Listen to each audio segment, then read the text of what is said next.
and you have reached my broadcast that I call Informal Chat.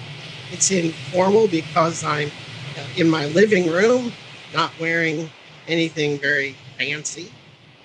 And it's an opportunity for me to have a discussion on some theological points. These live recordings, I shouldn't call them a recording because they're live, will be available on my website.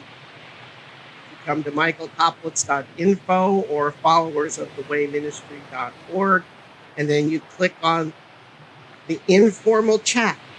You have to go to informal chat.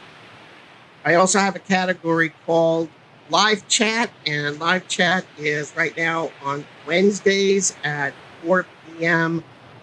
Eastern time, and you're welcome to join that. There are no specific topics for that time period. It's just whatever people would like to talk about. What I'd like to talk about for a couple minutes is the understanding that the Hebrew language is considered a holy tongue. And what I mean by a holy tongue is that the language was created by God.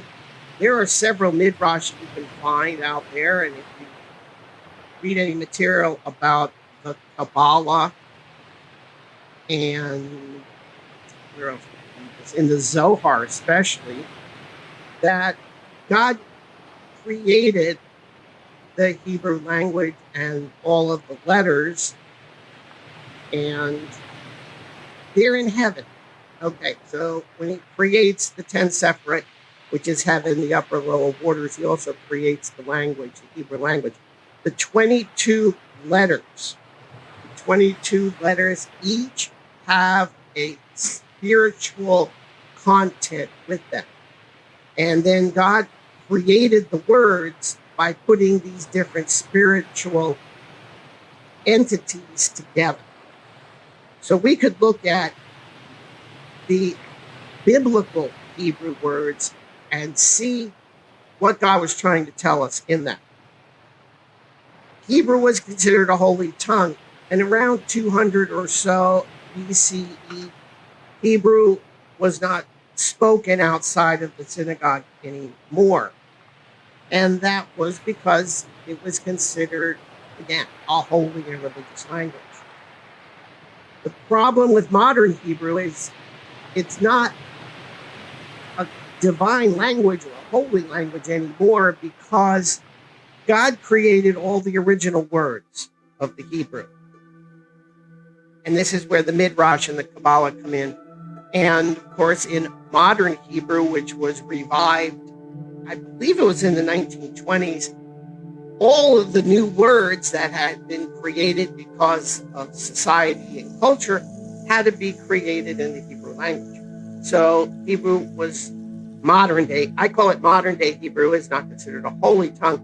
But the Hebrew that we read in the synagogue, in the Torah, and the Siddur, and other places, indeed is still, in my opinion anyway, divine speech, words that were created by God. We also have to remember that the process of creation is continuous. It never really stops. And I know in Genesis it says, in the beginning God created, and it's in a past tense, which is fine. But from a Kabbalistic point of view, a mystic's point of view, creation is always continuing. And physics and astronomers, I should say physicists anyway, they tell us that they constantly are seeing new stars being created.